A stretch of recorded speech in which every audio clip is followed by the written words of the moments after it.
Hello everyone, আসসালামু আলাইকুম। তোমরা যারা ফেসবুক আর ওয়েব অ্যাপ থেকে কানেক্ট হয়েছো, ভাইয়াকে একটু বলো ভাইয়ার অডিও আর ভিডিও ঠিক আছে কিনা। তোমরা যারা ফেসবুক আর ওয়েব অ্যাপ থেকে কানেক্ট হয়েছো, ভাইয়াকে একটু বলো ভাইয়ার অডিও আর ভিডিও ঠিক আছে কিনা। আজকে আমরা নতুন একটা চ্যাপ্টার শুরু করব। আমি ফেসবুকে একটা কমেন্ট করে দিই।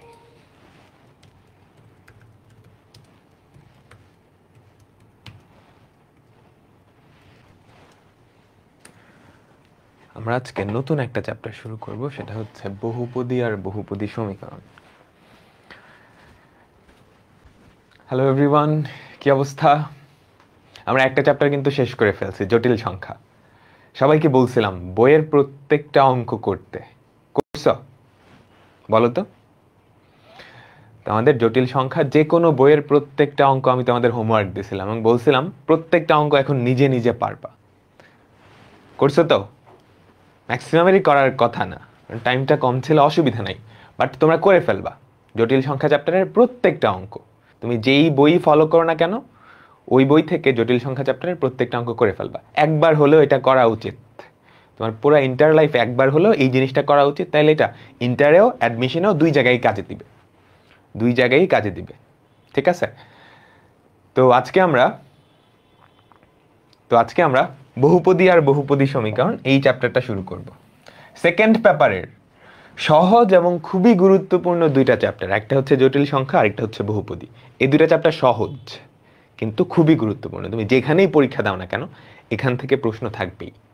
সিকিউ বলো, এমসিকিউ বলো, রিটেন, সব সব থাকবেই এই দুইটা চ্যাপ্টার থেকে। এবং এই দুইটা কিন্তু সহজ, পাক্কা মার্কস। তোমার মার্কস তোলার জন্য একদম 100তে 100। তো একটু মনোযোগ দিতে হবে। ওকে, তো আমাদের এই চ্যাপ্টারটার জন্য 10 থেকে 11টা ক্লাস লাগবে। আমরা একদম বেসিক থেকে অ্যাডমিশন পর্যন্ত সব কনসেপ্ট কভার করব। আচ্ছা, আর এই চ্যাপ্টারটা পড়ার জন্য তোমার আগের কোনো কনসেপ্ট জানা লাগবে না। তোমরা ক্লাস 9-10-এ সমীকরণ সমাধান করে আসছো না? দ্বিঘাত সমীকরণ সমাধান করে আসছো, মনে আছে? মনে পড়ে কি? এরপর হায়ার ম্যাথসের সেকেন্ড চ্যাপ্টারটা মনে আছে, বীজগাণিতিক রাশি পড়ে আসছো যে, মুখ্য পদ, মুখ্য সহগ, ঘাত, একটা রাশির মাত্রা, মনে পড়ে? উৎপাদকে বিশ্লেষণ, এগুলো কি মনে পড়ে বলো তো? হায়ার ম্যাথসের সেকেন্ড চ্যাপ্টার, ওইগুলোর সাথে কিছুটা রিলেটেড। আচ্ছা ঠিক আছে, যারা মনে পড়তেছে খুবই ভালো, আর না মনে পড়লে অসুবিধা নেই, আমি ওগুলো আবার রিক্যাপ করে দিব, আবার বুঝিয়ে দিব, অসুবিধা নেই, ভয় পাওয়ার কিচ্ছু নাই। ঠিক আছে, তো আমরা শুরু করতেছি বহুপদী আর বহুপদী সমীকরণ, দুইটা পার্ট, বহুপদী রাশি আর হচ্ছে বহুপদী সমীকরণ। তো আমরা মূলত বহুপদী সমীকরণ নিয়েই কথাবার্তা বলবো। বহুপদী রাশির শুরুতে ছোট্ট করে একটু কথাবার্তা আছে। তো আমরা শুরু করতেছি, বিসমিল্লাহ সবাই। আমরা ক্লাসটা শুরু করতেছি। আমাদের প্রথমত যে ব্যাপারটা নিয়ে বুঝতে হবে সেটা হচ্ছে চলক আর ধ্রুবক। চলক আর ধ্রুবক কি?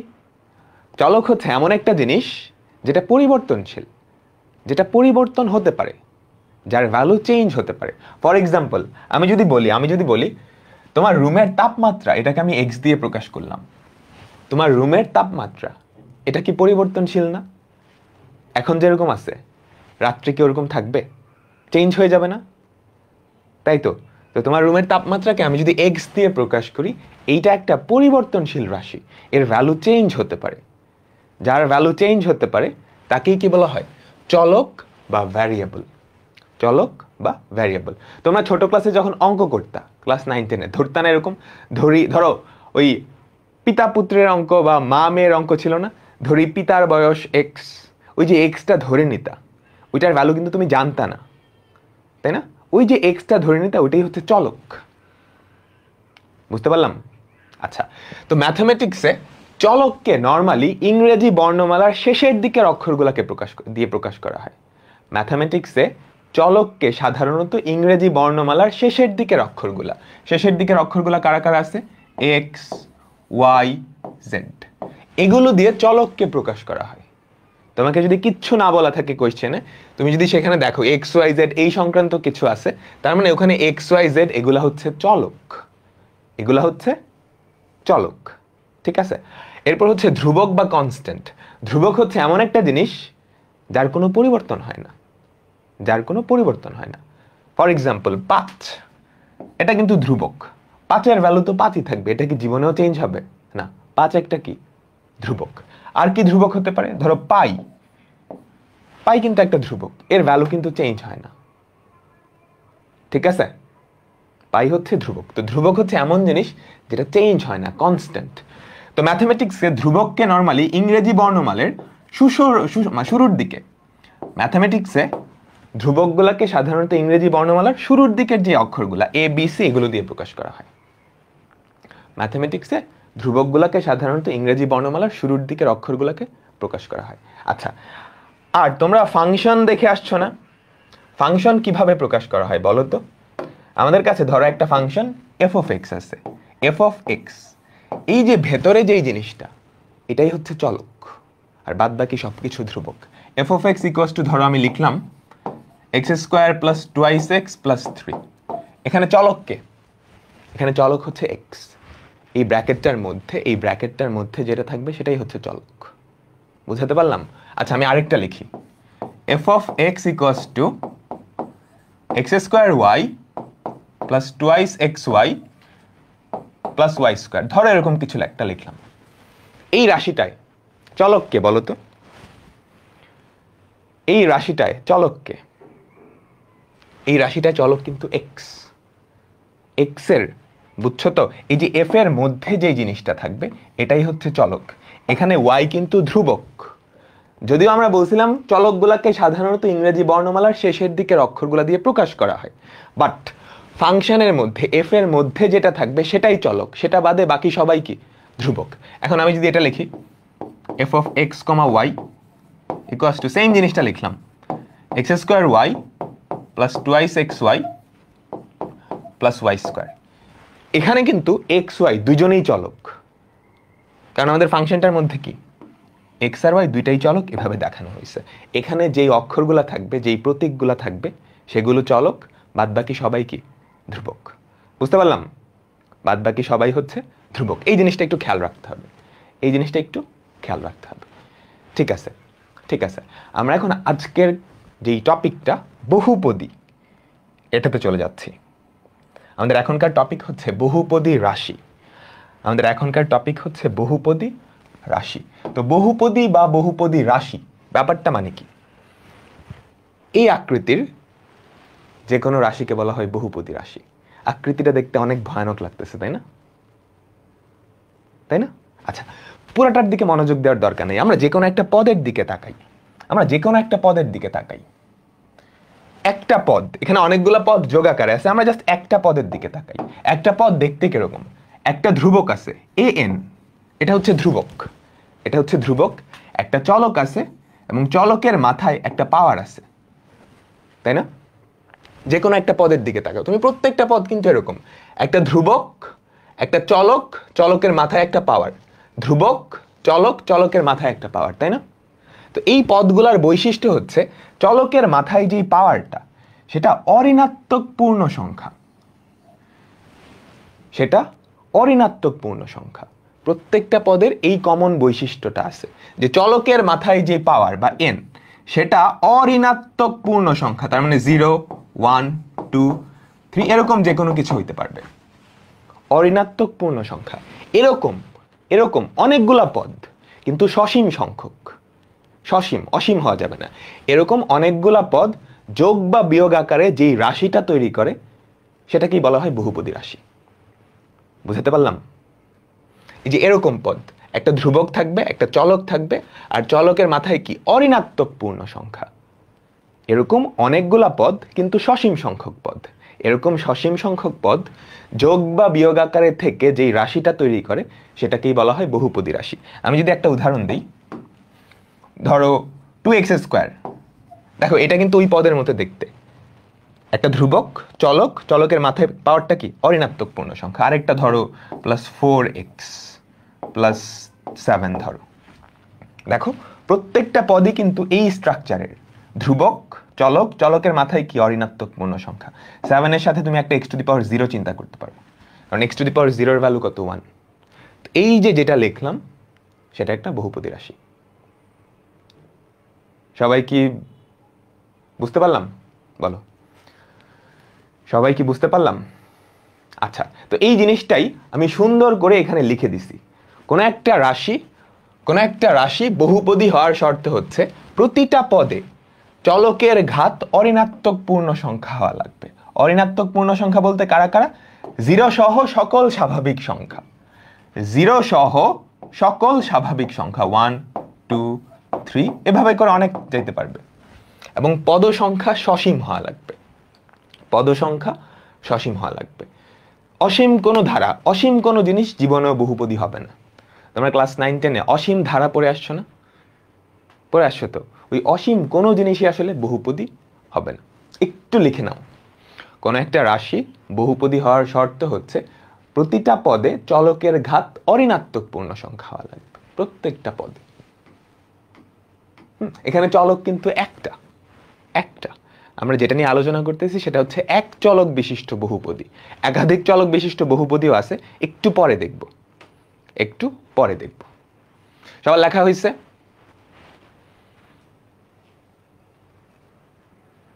ওকে, সবার লেখা হয়েছে তো? আর ঘাবড়ানোর কিছু নাই, সুন্দর করে নোট করা আছে। লেকচার নোটটাই তোমার নোটের থেকে বেটার হবে, এটা আমি গ্যারান্টি দিয়ে বলতে পারি। আচ্ছা, ঠিক আছে।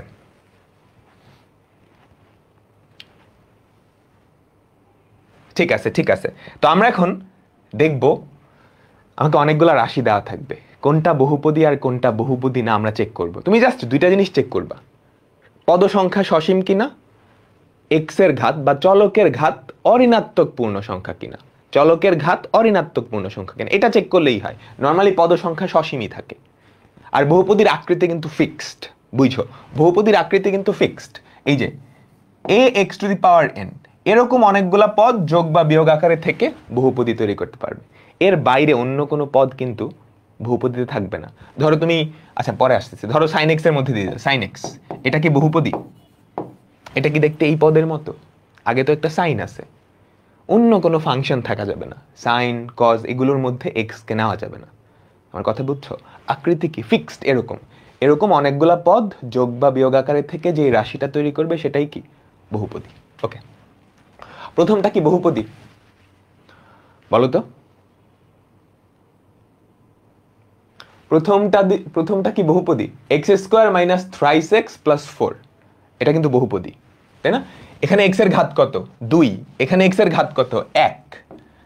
এখানে x নাই, বাট x এর ঘাত তুমি 0 চিন্তা করতে পারো, তাই না? x এর ঘাত 0 চিন্তা করতে পারো, তো এটা একটা বহুপদী।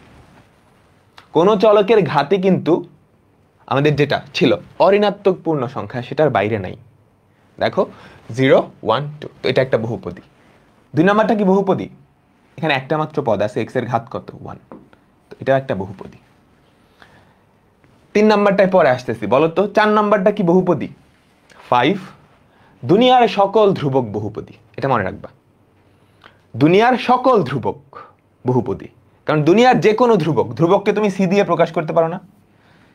দুনিয়ার যে কোনো ধ্রুবক, এটার সাথে কি 1 গুণ আকারে আছে, c × x⁻0 লিখতে পারো। তার মানে দুনিয়ার যে কোনো ধ্রুবক বহুপদী। তো 5 কিন্তু বহুপদী, তাই না? 5 একটা বহুপদী, তাহলে 0 একটা বহুপদী না? 0 তো ধ্রুবক, 0কে তুমি এভাবে লিখতে পারো না, 0 × x⁻0 লিখতেই তো পারো। এবার কাহিনী হয়ে গেছে, 0কে তুমি কিন্তু চাইলে 0 × x⁻1 এইটাও লিখতে পারো, তাই না? আমাকে বলো, লিখতে পারো না? 0-এর সাথে যে কোনো কিছু দিয়ে গুণ করলেই তো 0 হয়। তো এইখানে x এর ঘাত নেগেটিভ হয়ে গেছে, এই তো ঝামেলা লেগে গেল। তাইলে 0 কি বহুপদী? বলো তো, ঝামেলা কিন্তু লাগাই দিছি। তুমি যদি এভাবে চিন্তা করো এটা 0 একটা বহুপদী, এভাবে চিন্তা করলে 0 কিন্তু বহুপদী না। বলো বলো বলো, 0 কি বহুপদী? 0 বাই ডিফল্ট বহুপদী। 0 যদি বহুপদী না হইতো তাহলে দুনিয়ায় কোনো কিছু বহুপদী থাকতো না। জিরো যদি বহুপদী না হইতো দুনিয়ার কোনো কিছুই বহুপদী হইতো না। কারণ কি, তুমি চিন্তা করো তো, প্রত্যেকটা জিনিসের শেষে জিরো তুমি যোগ্য আকারে লিখতে পারো না? প্রত্যেকটা জিনিসের শেষে জিরো যোগ আকারে লিখতে পারো। তো ওই জিরোকে তুমি যদি 0 × x⁻⁻1 লেখো, তাহলে এটা কি বহুপদী হবে? তো জিরো যদি বহুপদী না হয়, দুনিয়ায় বহুপদী বলতে কিছু থাকতোই না। তো জিরো আমাদের এমনিতেই কি বহুপদী। বুঝতে পারলাম? সবাই কি বুঝতে পারলাম? বলো, জিরো একটা বহুপদী। অ্যান্ড জিরো নিয়ে কিছু কাহিনী হবে, আমরা পরে বলবো। জিরো কেন বহুপদী? কারণ জিরো যদি বহুপদী না হইতো, দুনিয়ায় বহুপদী বলতে কোনো কিছুর এক্সিস্টেন্সই থাকতো না। ওকে, ঠিক আছে। আচ্ছা, এইটা কি বহুপদী বলো তো? √(x + x⁵ + 3 √(x) এই পদটা গ্যাঞ্জাম করে দিচ্ছে, তাই না? কারণ √(x) এইটাকে লেখা যায় x⁻½ + x⁵ + 3। এখানটায় খেয়াল করো তো, x এর ঘাত কি অঋণাত্মক পূর্ণ সংখ্যা হইল? ভগ্নাংশ হয়ে গেছে না? ভগ্নাংশ হয়ে গেছে, তার মানে এইটা একটা বহুপদী হবে না। এটা বহুপদী হবে না, ঠিক আছে? পরেরটা কি বহুপদী? প্রথম পদটা খেয়াল করো, 1/x। 1/x মানে কি? x এর ঘাত কত বলো তো? সূচকের ফর্মুলা থেকে বলো তো। 1/x মানে x এর ঘাত কত? -1 না? 1/x মানে x এর ঘাত হচ্ছে -1 + thrice x + x²। তো x এর ঘাত যদি -1 হয়, সেটা কি অঋণাত্মক পূর্ণ সংখ্যা হইল? না। তার মানে এটা কি বহুপদী? না। এটাও বহুপদী না। এটাও বহুপদী না। সবাই কি বুঝতে পারলাম? এই পৃষ্ঠার সবগুলো অঙ্ক এখান থেকে নরমালি 1 নম্বরের এমসিকিউ আসে।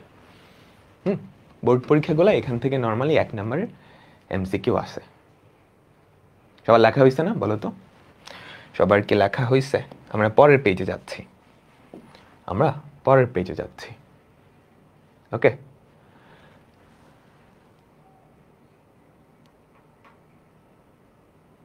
ঠিক আছে। দেখো, sin x এটা কি বহুপদী? sin x এটা কি বহুপদী? আমরা মাত্রই বলছি বহুপদীর আকৃতি ফিক্সড। a × x⁻n এরকম পদই থাকতে পারবে। এরকম পদ অনেকগুলা যদি যোগ বা বিয়োগ আকারে থাকে, তাহলে সেটাই বহুপদী। এর বাইরে অন্য কোনো আকৃতির জিনিস বহুপদীর মধ্যে অ্যালাউড না। sin x, এক্সটাকে তুমি সাইনের মধ্যে দিয়ে দিছো, তো এটা কি ওই আকৃতির সাথে মিলছে? না, কিন্তু মিলে নাই কিন্তু, তাই না? অবশ্যই এই আকৃতির হইতে হবে।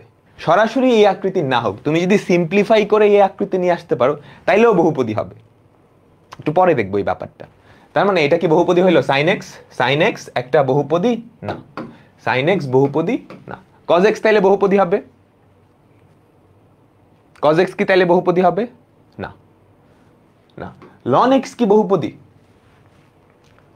অবশ্যই না, তাই না? ln x কি ওই আকৃতির পদের সাথে মিলে? এরকম অনেকগুলো পদ যোগ বা বিয়োগ আকারে থাকতে পারবে, মিলতেছে না। 4 নাম্বার, এটা কি বহুপদী বলো তো?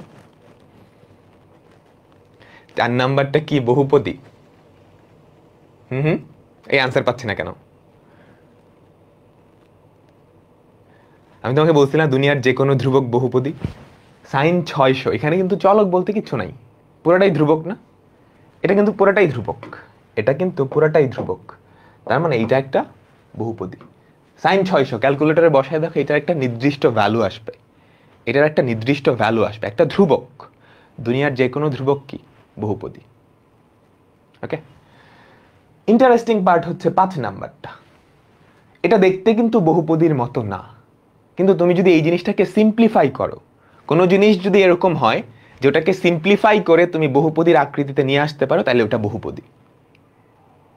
এটা সরাসরি দেখতে কি বহুপদীর মতো? জীবনেও না।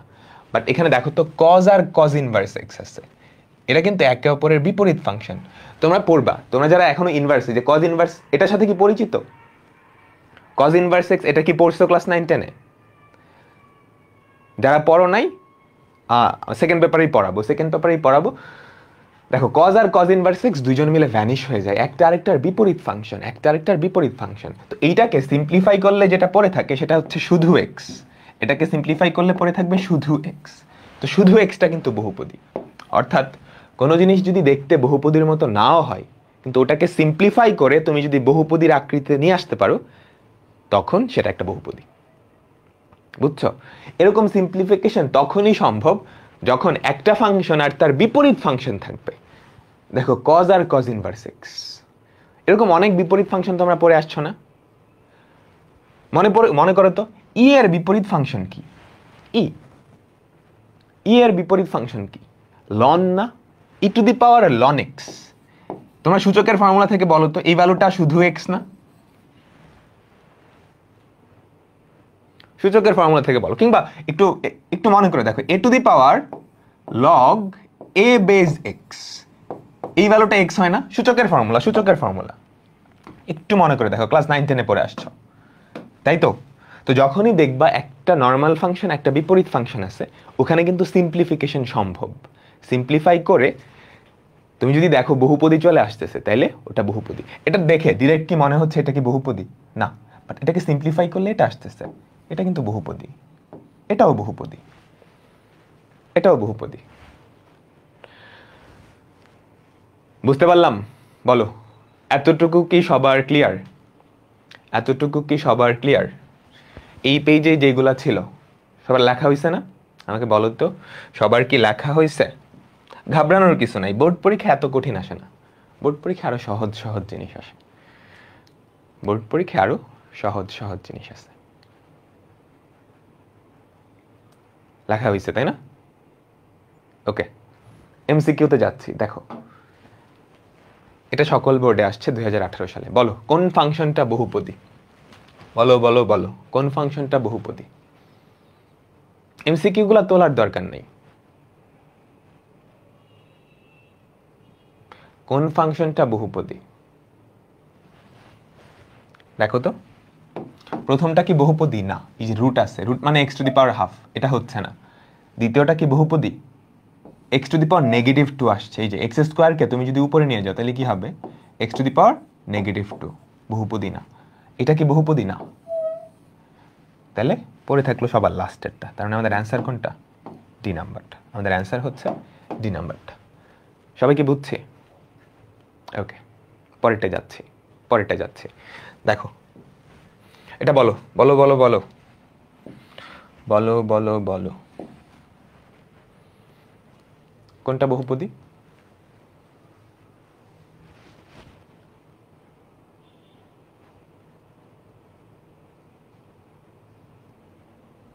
এমসিকিউ তোলার দরকার নেই,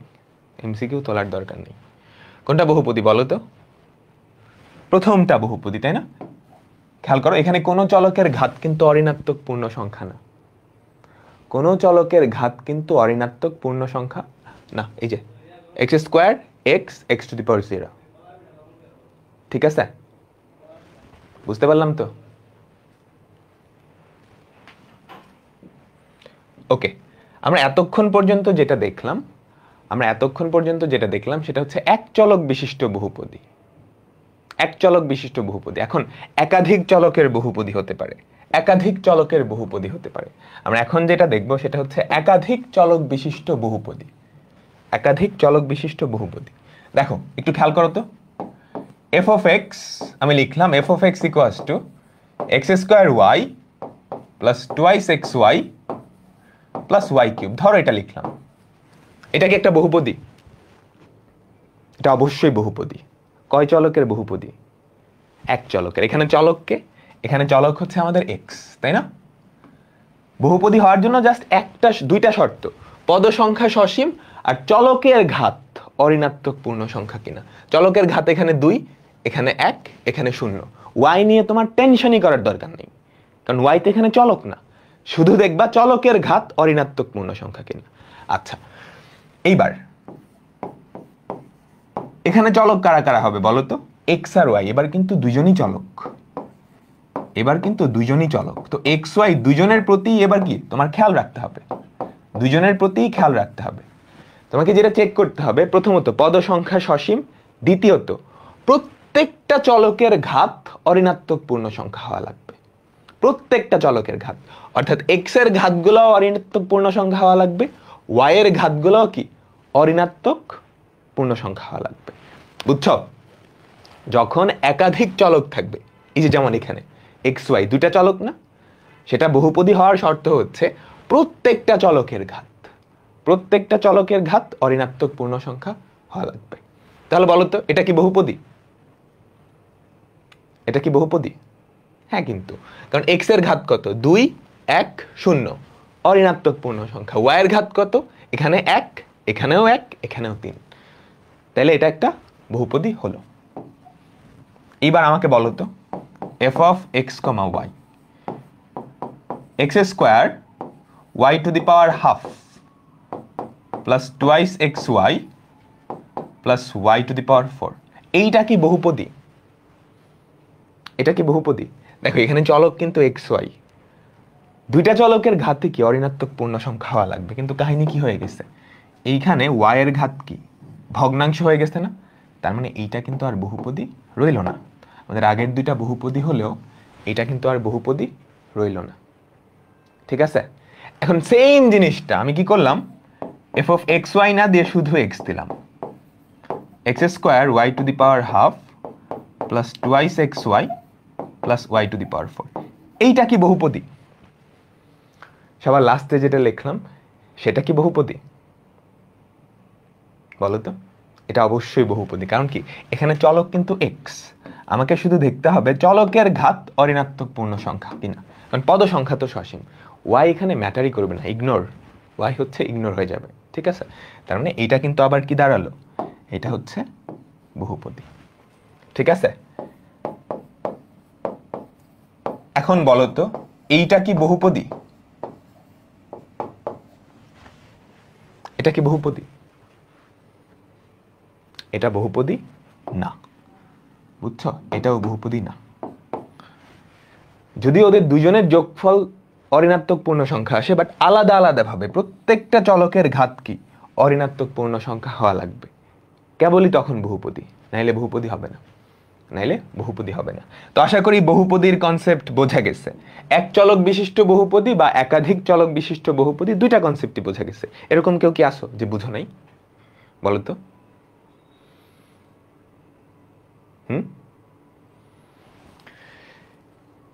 ঠিক আছে, তোমরা যারা স্লাইড প্রিন্ট করতে চাও, তোমরা এই কালো স্লাইডগুলোকে হোয়াইট করা যায়, ইন্টারনেটে সার্চ দিবা যে স্লাইড কিভাবে কালো থেকে হোয়াইট করে, এরকম ওয়েবসাইট কিন্তু আছে, ওখান থেকে করে নিবা, বুঝছো? ঠিক আছে, আমরা এখন পরবর্তী টপিকে যাচ্ছি। এটা হচ্ছে বহুপদীর যোগ বিয়োগ গুণ ভাগ।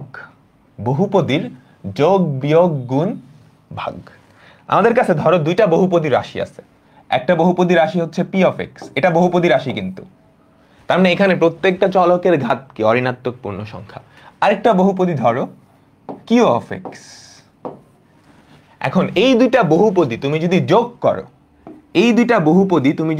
করো, তাহলে বলো তো যেই রাশিটা পাবা সেটা কি বহুপদী হবে? এই দুইটা বহুপদী তুমি যদি যোগ করো, তাহলে ধরো আমরা r of x পাইলাম, r of x টা কি বহুপদী হবে? r of x টা কি বহুপদী হবে? হ্যাঁ, কারণ কি তুমি চিন্তা করো তো, p of x একটু বাঁকা হয়ে গেছে মনে হয়, দাঁড়াও, p of x এইখানে কি কোনো অঋণাত্মক পূর্ণ সংখ্যা আছে x এর ঘাতে? নাই, কিন্তু q of x এখানেও চলকের ঘাতে অঋণাত্মক পূর্ণ সংখ্যা নাই। এখন দুইটা যদি যোগ করো, তুমি কি এমন কোনো পদ জীবনেও বানাইতে পারবা যেখানে চলকের ঘাত অঋণাত্মক পূর্ণ সংখ্যা বাদে অন্য কিছু হয়ে গেছে? এখানে প্রত্যেকটা পদে x এর ঘাত অঋণাত্মক পূর্ণ সংখ্যা, এখানেও দুটা যোগ করলে জীবনেও কি এমন কিছু হওয়া সম্ভব যেখানে x এর ঘাত ভগ্নাংশ বা নেগেটিভ? না, কিন্তু তার মানে দুইটা বহুপদী যদি যোগ করো, যোগফলটাও কি একটা বহুপদী হবে সব সময়, যোগফলটাও সব সময় কি একটা বহুপদী হবে।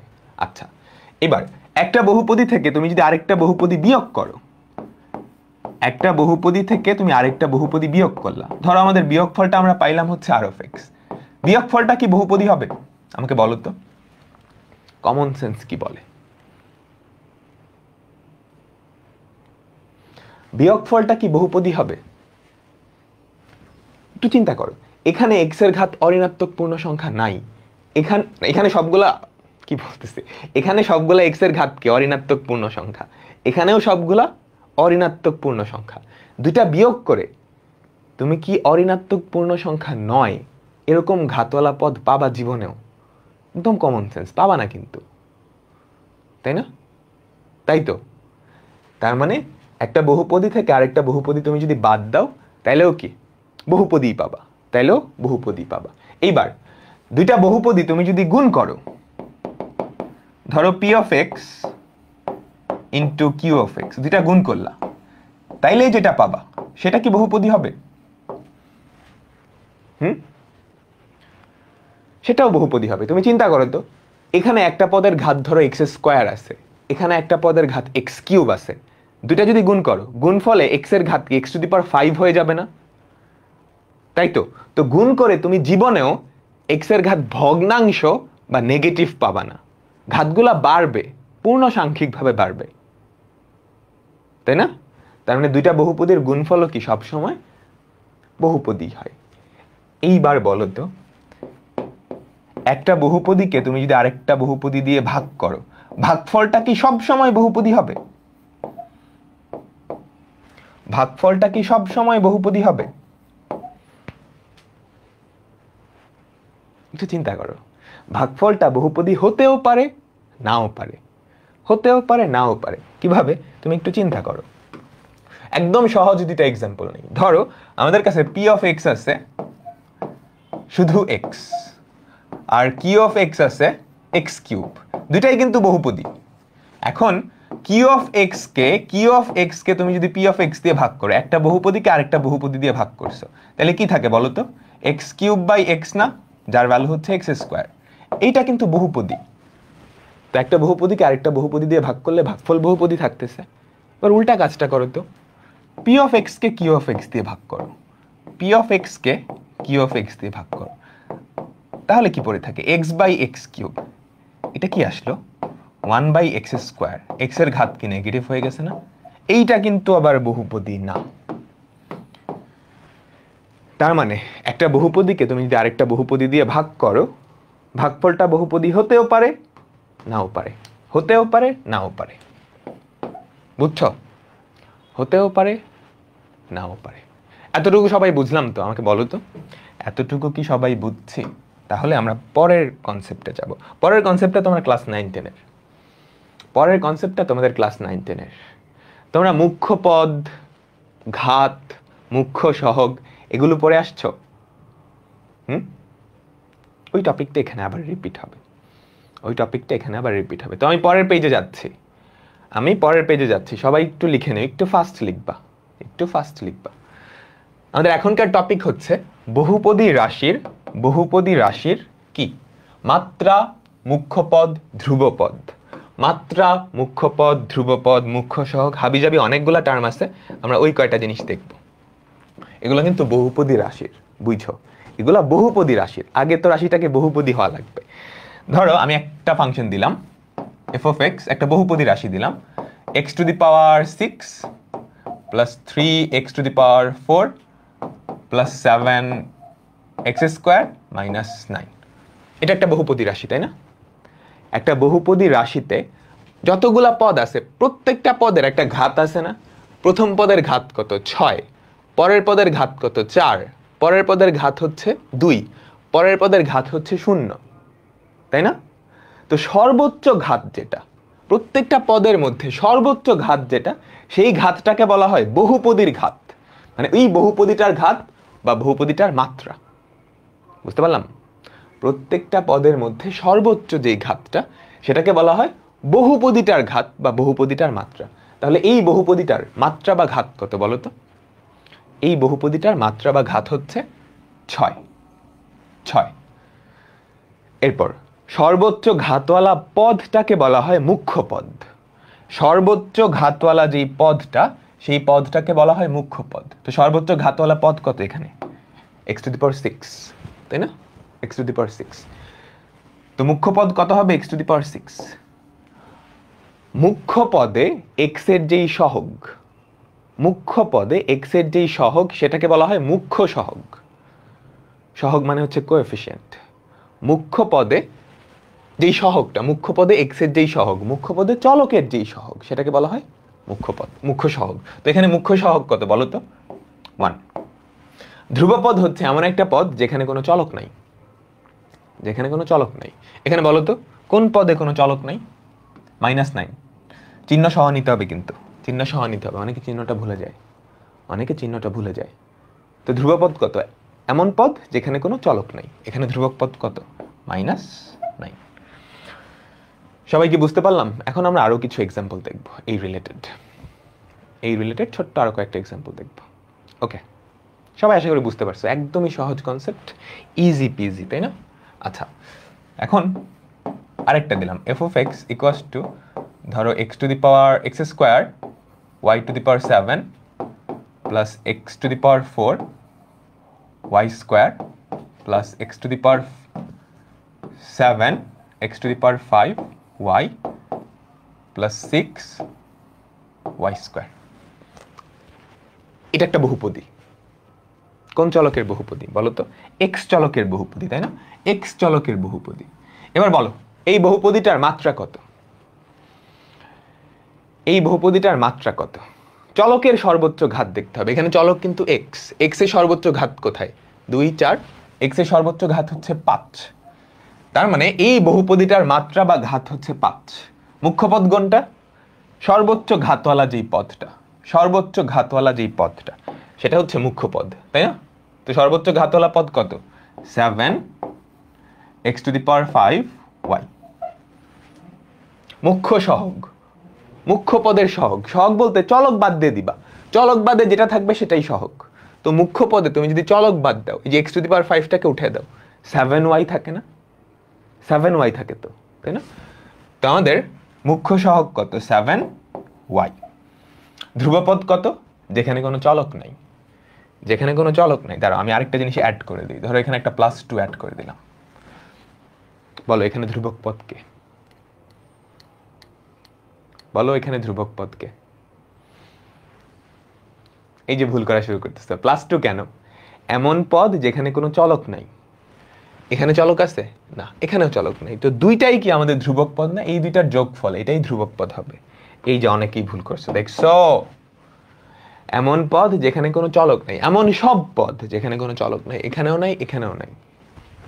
তো আমাদের ধ্রুবক পদ কত? 6y square plus 2, 6y square plus 2।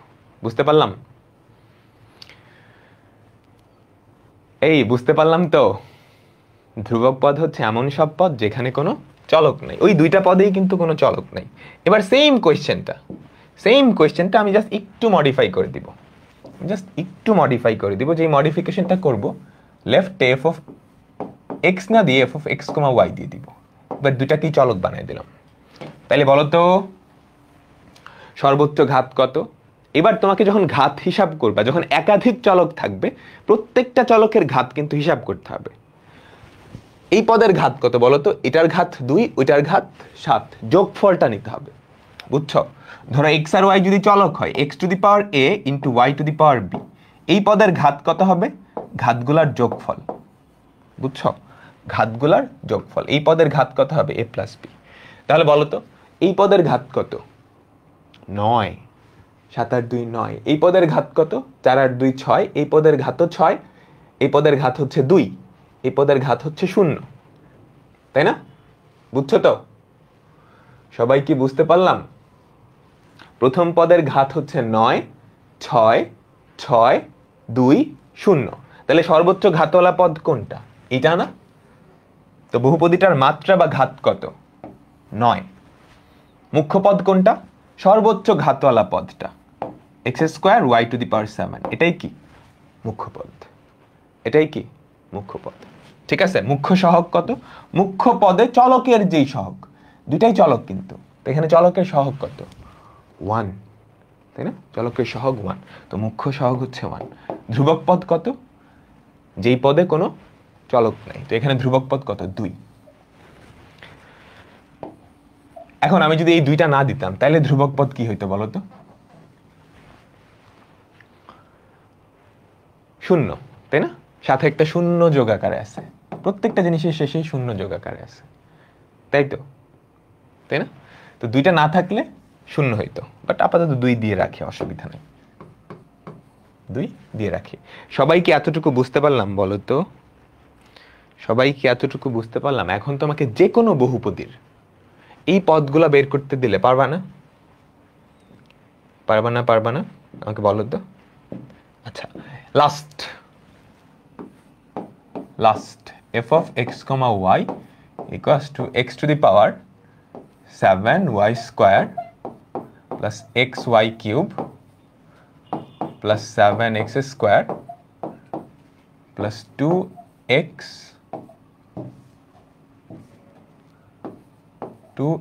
by y plus 1। এইটার সব কিছু বাইর করো, মাত্রা কত, ঘাত কত, এগুলা বাইর করো। বলো এটার মাত্রা কত, এই এটার মাত্রা কত বলো তো?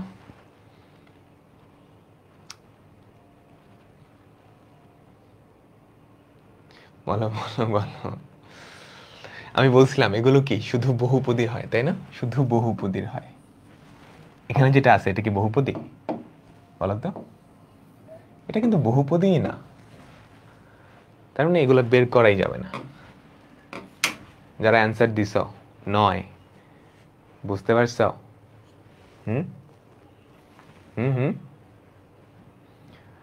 এরকম ভুল কিন্তু করা যাবে না, এরকম ভুল করা যাবে না। অনেকেই কিন্তু অ্যান্সার দিছ, কেন?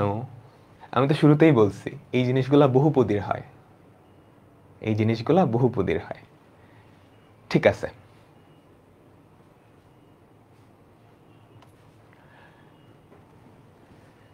ঠিক আছে, ঠিক আছে। এখন আমরা কিছু এমসিকিউ দেখব যেগুলো বিভিন্ন অ্যাডমিশন টেস্টে আসছে কিংবা তোমাদের বোর্ড পরীক্ষায় আসছে। এগুলো সৃজনশীলের ক নাম্বারে আসতে পারে দেখো তো।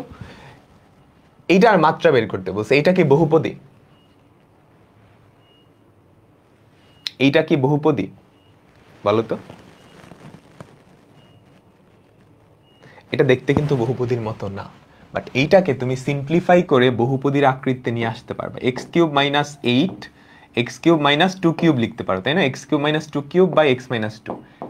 এটা দেখতে বহুপদীর মতো দেখতে না, কিন্তু কিন্তু আমি বলছি তুমি যদি সিম্পলিফাই করে বহুপদীর আকৃতিতে নিয়ে আসতে পারো সেটা অবশ্যই বহুপদী। এটাকে সিম্পলিফাই করো তো, উপরে এ কিউব মাইনাস বি কিউবের ফর্মুলা ভাঙাও, মনে আছে তো? এ কিউব মাইনাস বি কিউবের ফর্মুলা মনে আছে? এ minus B into A square plus A B plus b square. এটাই কি আমাদের এ কিউব মাইনাস বি কিউবের ফর্মুলা না? এ minus B into A square plus A B plus b square, আর নিচে হচ্ছে এক্স মাইনাস 2। তো একটা এক্স মাইনাস 2 কাটা, যেটা পড়ে আছে ওইটা কিন্তু বহুপদী, x square plus 2x plus 4। তো এই বহুপদীটার মাত্রা কত? সর্বোচ্চ ঘাত এখানে এক্স স্কোয়ার, তো এইটার মাত্রা কত? 2। এটার মাত্রা হচ্ছে 2। ওকে, সবাই বুঝতে পারলাম? এগুলো কিন্তু আসতে পারে। একটু তাড়াতাড়ি লিখে ফেলো।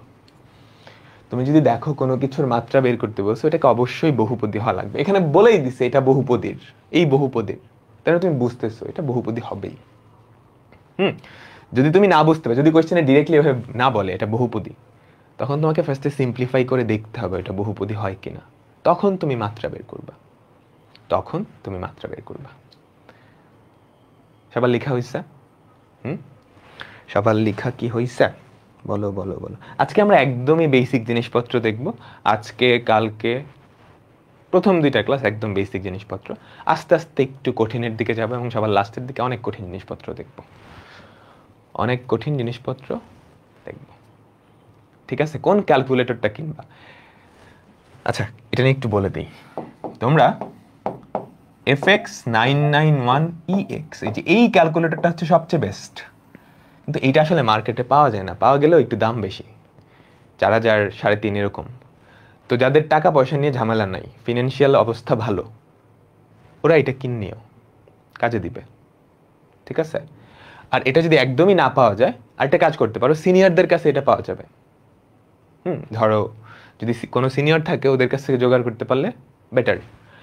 এটা যদি একদমই না পাওয়া যায় তাহলে FX991ES প্লাস এইটা নিতে পারো। আরেকটা আছে FX991CW, এটা হচ্ছে লেটেস্ট, এটা লেটেস্ট। এটার কাজকর্ম অনেক বেশি করা যায়, এটা একটু পাওয়ারফুল, কিন্তু এটা আসলে মানে ইউজার ফ্রেন্ডলি না, বুঝছো? মানে দেখা যায় ছোট্ট একটা কাজ করার জন্য অনেকগুলা বাটন প্রেস করা লাগে, আমার নিজেরও এটা চালাইতে একটু একটু কষ্ট হয়, বাট এটা যদি অভ্যস্ত হয়ে যেতে পারো তাহলে বেটার। এটা সবচাইতে বেশি পাওয়ারফুল, সবার লাস্টের ক্যালকুলেটরটা হচ্ছে সবচেয়ে বেশি পাওয়ারফুল। এটা বুয়েটে অ্যালাউ করে, বোর্ড পরীক্ষায় অ্যালাউ করবে, কারণ কোনোটাই প্রোগ্রামেবল না। বোর্ড পরীক্ষায় যে কোনো নন প্রোগ্রামেবল ক্যালকুলেটর নেওয়া যায়, নন প্রোগ্রামেবল, এখানে সবগুলাই নন প্রোগ্রামেবল, তো সবগুলাই নিতে পারবা। ঠিক আছে, ঠিক আছে, ঠিক আছে, ওকে। দেখো তো অ্যান্সার বলো তাড়াতাড়ি তাড়াতাড়ি তাড়াতাড়ি তাড়াতাড়ি। এটার অ্যান্সার কত? এই যে, এই যে শুরুতে এ আসছে, কেন এ আসছে? তুমি কি ফার্স্টের পদ দেখি বসায় দিছ? কেন? সবগুলা পদ দেখতে হবে তো, সবগুলা পদ দেখতে হবে। এখানে এক্স এর ঘাত 4, এখানে কিন্তু 5 আছে, বাকিগুলোও চেক করবা। সর্বোচ্চ ঘাত হচ্ছে 5, তার মানে আমাদের অ্যান্সার কি? সি। আমাদের অ্যান্সার হচ্ছে সি। ঠিক আছে, ওকে, পরেরটায় যাচ্ছি। এই বহুপদীর ঘাত কত? দেখো এখানে কি চলক কোনটা বলা আছে, এখানে কি চলক কোনটা বলা আছে? তোমাকে যদি কিচ্ছু বলা না থাকে, ইংরেজি বর্ণমালার শেষের দিকের যে অক্ষরগুলো এক্স ওয়াই জেড, এগুলোকে চলক ধরবা। তোমাকে যদি কিচ্ছু না বলা থাকে, ইংরেজি বর্ণমালার শেষের দিকের যে অক্ষরগুলো সেগুলোকে চলক ধরবা। তার মানে এখানে এক্স ওয়াই দুইটাই চলক, দুইটাই যদি চলক হয়, এখানে ঘাত কত? 7, 6, 4, 0। তো এটার ঘাত কত? এটার ঘাত হচ্ছে 7। আমাদের অ্যান্সার কি? বি নাম্বারটা। আমাদের অ্যান্সারটা হচ্ছে বি নাম্বারটা। সবাই কি বুঝতে পারলাম? বলো বলো বলো, সবাই কি বুঝতে পারলাম? আমরা এখন পরের টপিকে যাচ্ছি। আমরা এতক্ষণ পর্যন্ত যেটা নিয়ে আলোচনা করছি সেটা কি? বহুপদী রাশি। আমরা এতক্ষণ পর্যন্ত যেই টপিকটা নিয়ে আলোচনা করছি সেটা কি? বহুপদী রাশি। এখন আমরা বহুপদী সমীকরণ নিয়ে আলোচনা করব। আমাদের চ্যাপ্টারটার নাম কি ছিল? বহুপদী ও বহুপদী সমীকরণ। বহুপদী রাশি শেষ, বহুপদী রাশি নিয়ে আর কোনো আলোচনা হবে না। এখন কি নিয়ে আলোচনা হবে? বহুপদী সমীকরণ। তোমরা দ্বিঘাত সমীকরণ সমাধান করে আসছো না, তাই তো? তো আজকের ক্লাস আর কালকের ক্লাস আমরা দ্বিঘাত সমীকরণ নিয়েই ডিসকাস করব, দ্বিঘাত সমীকরণ নিয়েই ডিসকাস করব। ঠিক আছে, তো আমরা চলে যাচ্ছি বহুপদী সমীকরণ, পলিনোমিয়াল ইকুয়েশন, এই টপিকটা বহুপদী সমীকরণ। তো এখানে যে জিনিসটা দেওয়া আছে সেটা একটা বহুপদী রাশি না? এটা কিন্তু একটা বহুপদী রাশি। রাশির জাস্ট একটা পক্ষ থাকে, এই যে এইটা, এই যে খেয়াল করো, এক্স স্কোয়ার মাইনাস ধরো 5x + 6, এইটা একটা বহুপদী রাশি, জাস্ট একটা পক্ষ আছে। এখন এইটা সমীকরণ হয়ে যাবে যখন আরেকটা পক্ষ নিয়ে আসবা, এইটা ইকুয়ালস টু 0 বসায় দিলা, তাইলে এটা একটা বহুপদী সমীকরণ হয়ে গেছে। তাইলে এটা একটা কি? বহুপদী সমীকরণ হয়ে গেছে। তার মানে আমাদের যে বহুপদী রাশিগুলো আছে, এই বহুপদী রাশিগুলা f of x, এটা একটা বহুপদী রাশি না? এটা একটা বহুপদী রাশি, ইকুয়াল টু 0 বসায় দিলেই যেটা চলে আসবে সেটা একটা বহুপদী সমীকরণ। সমীকরণের দুইটা পক্ষ থাকে, বাম পক্ষ আর ডান পক্ষ। ঠিক আছে, এখন অন্যভাবে বলা যায় একটা বহুপদী রাশি সমান আরেকটা বহুপদী রাশি, সেটা বসাইলেও একটা বহুপদী সমীকরণ পাওয়া যায়। তুমি চিন্তা করো তো, 2x square plus 3x plus 1, এটা একটা বহুপদী রাশি। আরেকটা বহুপদী রাশি ধরো x বা x প্লাস 2 ধরো। এখন এটা ইকুয়ালস টু এটা বসাইলা, 2x square plus thrice x plus 1 equals to x plus 2। এটা একটা বহুপদী রাশি, এটা ধরো p of x। নিচেরটাও একটা বহুপদী রাশি, সেটা ধরো q of x। এই দুইটা রাশি তুমি জাস্ট ইকুয়াল বসাইছো, এটা ইকুয়ালস টু এটা। তাহলে যেটা পাওয়া গেছে, তুমি যদি সবকিছু এক পাশে আনো, 2x square plus 2x minus 1, এটা একটা বহুপদী সমীকরণ। এটা একটা বহুপদী সমীকরণ। তো দুইভাবে বহুপদী সমীকরণ পাওয়া যায়। একটা বহুপদী রাশি সমান ইকুয়াল টু 0, একটা বহুপদী রাশি ইকুয়াল টু 0 দিলেই কি একটা বহুপদী সমীকরণ পাওয়া গেল। অথবা একটা বহুপদী রাশি সমান আরেকটা বহুপদী রাশি, সেটা দিলেও একটা বহুপদী সমীকরণ পাওয়া যায়। বুঝছো? এই যে এরকম p of x equals two q of x, এটা দিলেও একটা বহুপদী সমীকরণ পাওয়া যায়। কিন্তু একটু সাবধান, এটা দিলে মাঝে মাঝে অভেদ বলে একটা জিনিস পাওয়া যায়। একটা বহুপদী সমীকরণ সমান আরেকটা বহুপদী সমীকরণ দিলে সব সময় বহুপদী সমীকরণ পাওয়া যায় না, মাঝে মাঝে অভেদ বলে একটা জিনিস পাওয়া যায়। তোমরা অভেদ পড়ে আসছো না? অভেদ বলে কিছু, অভেদ বা ইংলিশে বলে আইডেন্টিটি। ফর এক্সাম্পল, ধরো x minus two whole square, এটা আমাদের পি অফ এক্স,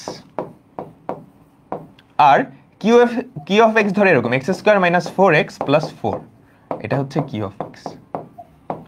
আমি জাস্ট এই জিনিসটাকে ভাঙায় দিছি, কিন্তু নতুন কোনো রাশি কিন্তু আনে নেই, মানে দুইটা জিনিস সেম না, পি অফ এক্স আর কিউ অফ এক্স এটা আসলে একই জিনিস। এখন তুমি যদি p of x equals to q of x লেখো, তাইলে আসলে যেটা আসবে সেটা একটা অভেদ, কারণ এই দুইটা জিনিস তো সেম।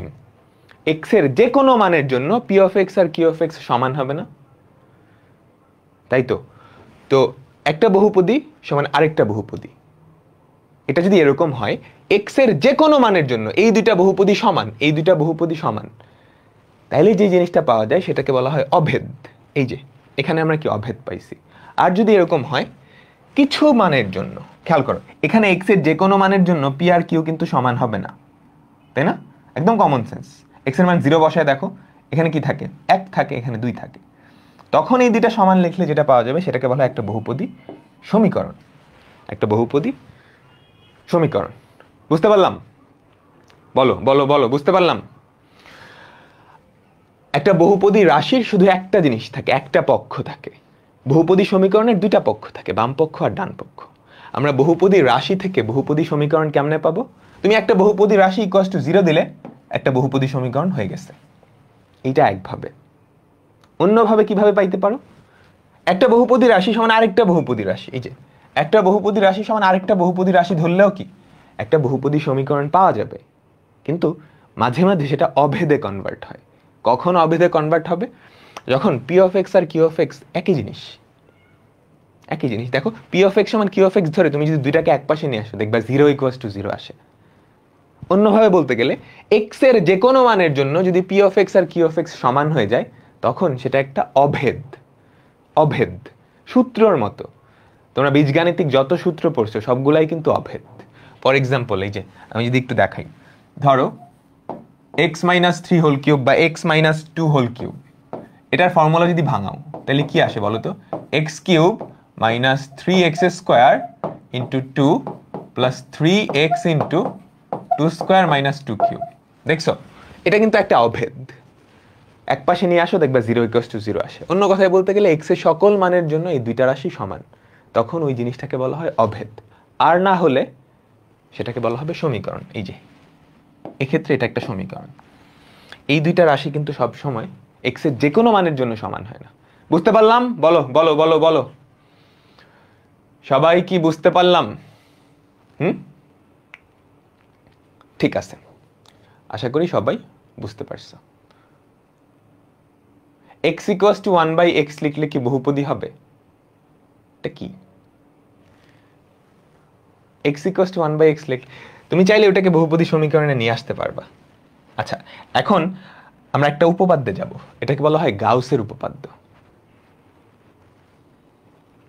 এটাকে বলা হয় গাউসের উপপাদ্য। এটাকে বলা হয় গাউসের উপপাদ্য। সেটা হচ্ছে n ঘাত বিশিষ্ট বহুপদী সমীকরণের n সংখ্যক মূল থাকবে। n ঘাত বিশিষ্ট বহুপদী সমীকরণের n সংখ্যক মূল থাকবেই। দ্বিঘাত সমীকরণের তাইলে কয়টা মূল থাকবে? 2টা। ত্রিঘাতের 3টা, চার ঘাতের 4টা। n ঘাত বিশিষ্ট বহুপদী সমীকরণের কি n সংখ্যক মূল থাকবে। ঠিক আছে, তাহলে বলো তো, এই যে দ্বিঘাত সমীকরণটা, এটার কয়টা মূল পাওয়া যাবে? আমাদের প্রথম যেই সমীকরণটা, এটার ঘাত কত? 2 না? আমাদের প্রথম যেই বহুপদী সমীকরণটা, তার ঘাত কত? 2। তো এটার মূল কয়টা পাওয়া যাবে? 2টা। বহুপদী সমীকরণ লাগবে কিন্তু। এটার ঘাত কত? 3। তাহলে এটার কয়টা মূল পাওয়া যাবে? 3টা। এটার ঘাত কত? 4। তাহলে এটার কয়টা মূল পাওয়া যাবে? 4টা। বুঝতে পারলাম? এক্স্যাক্টলি যত ঘাত ততগুলা মূল পাওয়া যাবে। এখন আমরা একটু ভেরিফাই করি। আমরা তো আন্দাজে একটা দিয়ে দিলাম, আন্দাজে একটা থিওরি দিয়ে দিলাম, এটা কি আসলেও সত্য? ধরো x square minus 5x plus 6, আচ্ছা এটা দিলাম না, এটা অনেক common. X square minus thrice x plus 2 equals to 0। এটা সমাধান করো তো, একটা দ্বিঘাত সমীকরণ না? মিডল টার্ম দিয়ে সমাধান করো সবাই। উপরের লাইনের ইংলিশ, মূল মানে হচ্ছে রুট। ম্যাক্সিমাম পাওয়ার যেটা, তত সংখ্যক রুট থাকবে, তত সংখ্যক রুট থাকবে। এটা সবাই সমাধান করো তো, মিডল টার্ম দিয়ে সমাধান করো সবাই। এটা যদি মিডল টার্ম দিয়ে সমাধান করো তাহলে দেখো তো, x square minus twice x minus x plus two equals to zero, তাই না? কমন নাও, প্রথম দুইটা পদ থেকে এক্স কমন যায়, x into x minus two minus one into x minus two equals to zero. তুমি যদি এক্স মাইনাস টু কমন নাও, x minus two into x minus one equals to zero. দেখো এখানে কিন্তু এক্স্যাক্টলি দুইটা মূলই আসছে, দুইটা মূলই আসছে। আচ্ছা আচ্ছা, আরেকটা দেখি তো, আরেকটা দেখি। X square minus twice x plus one equals to zero, এটা সমাধান করো তো, মিডল টার্ম করো, বা এটা কিন্তু একটা ফর্মুলাও, এ মাইনাস বি হোল স্কোয়ারের formula. X square minus twice x into one plus one square equals to zero. দেখো তো কি থাকে, x minus one whole square equals to zero. দুই পাশে স্কোয়ার উঠে দিলে x minus one equals to zero. আয় হায়, এখানে তো একটা মূল চলে আসছে, দুইটা মূল আসার কথা না? একটা কেন আসলো? একটা কেন আসলো? এখানে আসলে দুইটা মূলই আসছে, কিন্তু দুইটা মূল সমান হয়ে গেছে। এই যে x minus one whole square না, এটাকে তুমি এভাবে ভাঙায় লিখতে পারো, x minus one into x minus one equals to zero. তো এক্স এর ভ্যালু 1,1, দুইটা মূলই আসছে, কিন্তু তারা দুইটা কি সমান হয়ে গেছে। তো এটা আসলেও সত্য এই জিনিসটা। একটা এন ঘাতি বহুপদী সমীকরণ, এখানে একটু লিখে নিও, আমরা বহুপদী সমীকরণ নিয়ে আলোচনা করতেছি না। এন ঘাত বিশিষ্ট বহুপদী সমীকরণের এন সংখ্যক মূল থাকবে, এন সংখ্যক মূল থাকবে, ঠিক আছে? ওকে, লেখা হয়েছে তো সবার? এখান থেকে মাঝে মাঝে ছোট্ট ছোট্ট এমসিকিউ আছে, আমরা কয়েকটা ছোট্ট ছোট্ট এমসিকিউ দেখব, তারপর দ্বিঘাত সমীকরণে চলে যাব। দেখো, বলো তো বলো তো বলো তো, এন ঘাত বিশিষ্ট বহুপদী সমীকরণ F of x equals two zero, এইটার মূল কয়টা হবে? এত সহজ কোয়েশ্চেন কিন্তু আসে, মাঝে মাঝে আসে। এত সহজ কোয়েশ্চেন আসলে তোমাদের ভাগ্য অনেক ভালো।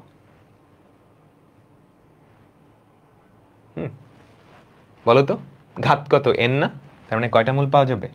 এন সংখ্যক। পরেরটা যাব, পরেরটা যাচ্ছে, কিন্তু এমসিকিউ গুলো তুইলো না, টাইম ওয়েস্ট হবে। দেখো তাহলে এইটার, এই সমীকরণের মূল কয়টা হবে বলো তো? এই সমীকরণের মূল কয়টা হবে? একটু সাবধান, তুমি সর্বোচ্চ ঘাতটা খুঁজে বের করবা। সর্বোচ্চ ঘাত কত? 5। এখানে 5টা মূলই পাওয়া যাবে। হতে পারে যে দুইটা মূল একই হয়ে গেছে বা কোনো মূল জটিল হয়েছে, বাট 5টা মূলই পাওয়া যাবে, বাট 5টা মূলই পাওয়া যাবে, ঠিক আছে? বলো বলো বলো, সবাই কি বুঝতে পারলাম? আমরা এখন আমাদের পরবর্তী টপিক দ্বিঘাত সমীকরণে চলে যাব। আমরা এখন আমাদের পরবর্তী টপিক, সেটা হচ্ছে দ্বিঘাত। মূল মানে হচ্ছে রুট। একটা ইকুয়েশন তুমি যদি সলভ করো, এক্স এর যে ভ্যালুগুলো পাবা সেগুলোকে বলা হয় মূল, রুট, রুট, ঠিক আছে? আমরা আমাদের আজকের টপিক, আজকের মানে এখান থেকে বেসিক্যালি আমাদের মূল টপিকটা শুরু হয়, দ্বিঘাত সমীকরণ। দ্বিঘাত সমীকরণ, এটা নিয়েই বহুপদীর মোটামুটি 80% আলোচনা। দ্বিঘাত সমীকরণ নিয়েই 80%। তো দ্বিঘাতের পর ত্রিঘাত, চতুর্ঘাত নিয়ে আলোচনা করা হয়, ত্রিঘাতী বা চতুর্ঘাতী সমীকরণ নিয়েও আলোচনা করা হয়, বাট সেগুলো ছোট্ট, ধরো 20%, বাট 80% এই দ্বিঘাত সমীকরণ নিয়েই আলোচনা করা হয়। তোমরা দ্বিঘাত সমীকরণ সমাধান করে আসছো না? আমি দুইটা দ্বিঘাত সমীকরণ সমাধান করতে দিই। X square minus 5x plus 6 equals to 0, এই দ্বিঘাত সমীকরণটা সমাধান করবা। তোমরা নানাভাবে করে আসছো, মিডল টার্ম দিয়ে করতে পারো, আর একটা সুন্দর ফর্মুলা শিখছিলা, সিদ্ধাচার্যের ফর্মুলা বলে। নাম না জানলেও তোমরা ফর্মুলাটা সবাই জানো, x square plus x minus 1 equals to 0। দুইটা সমীকরণ সমাধান করো সবাই। দুইটা দুইভাবেই করতে হবে, তুমি চাইলে একভাবেও করতে পারো। এটা মিডল টার্ম দিয়ে খুব ইজি, তাই না? এটা করো, এটা করো, তাড়াতাড়ি তাড়াতাড়ি তাড়াতাড়ি তাড়াতাড়ি তাড়াতাড়ি। যারা করতে পারবা খুবই ভালো। এটা সমাধানের একটা নিয়ম ছিল, একটু মনে করে দেখো তো, এই নিয়মটা মনে পড়ে? আমাদের একটা দ্বিঘাত সমীকরণ যদি এরকম হয়, লিখো না, এটা একটু পরে ডিটেলসে দেখবো। একটা দ্বিঘাত সমীকরণ যদি এরকম হয়, তার যেই দুইটা রুট থাকবে তারা হচ্ছে -b plus minus root over of b square minus 4ac divided by 2ac। তো আমাদের ক্লাস 9-10 একটা চ্যাপ্টারই ছিল এই ফর্মুলাটা দিয়ে, তাই না? তাই তো? কোয়াড্রেটিক, ইয়েস, দ্বিঘাত মানে হচ্ছে কোয়াড্রেটিক ইকুয়েশন। এটা কি সবার করা হয়েছে? বলো তো। অ্যান্সার লেখা লাগবে না, জাস্ট হলে ইয়েস বলো। এখন এটা যেই পদ্ধতিতে তুমি সমাধান করছো, যে এই ফর্মুলাটা দিয়ে সমাধান করছো না, এই ফর্মুলাটাকে বলা হয় সিদ্ধাচার্যের ফর্মুলা। আমাদের ভারতীয় উপমহাদেশের একজন গণিতবিদ অনেক আগে, এখন তো আমরা সবাই জানি এটা, তাই না? অনেক আগে, খ্রিস্টের জন্মের কাছাকাছি সময় এই ফর্মুলাটা আবিষ্কার করেছেন। তো আমরা একটু দেখি। তো আমরা এখন একটা দ্বিঘাত সমীকরণ, দাঁড়াও আমি এই পেজটা একটু কপি করে পরের পেজে নিয়ে যাচ্ছি। আমরা এখন একটা দ্বিঘাত সমীকরণ সমাধান করার যেই ফর্মুলাটা, যেই বক্সের মধ্যে যেই ফর্মুলাটা আছে, এই ফর্মুলাটা ডিরাইভ করব। এই ফর্মুলাটার প্রমাণটা দেখব। ইম্পর্টেন্ট, মানে ইম্পর্টেন্ট বলতে তোমাদের ম্যাথামেটিক্স আন্ডারস্ট্যান্ডিং এর জন্য ইম্পর্টেন্ট।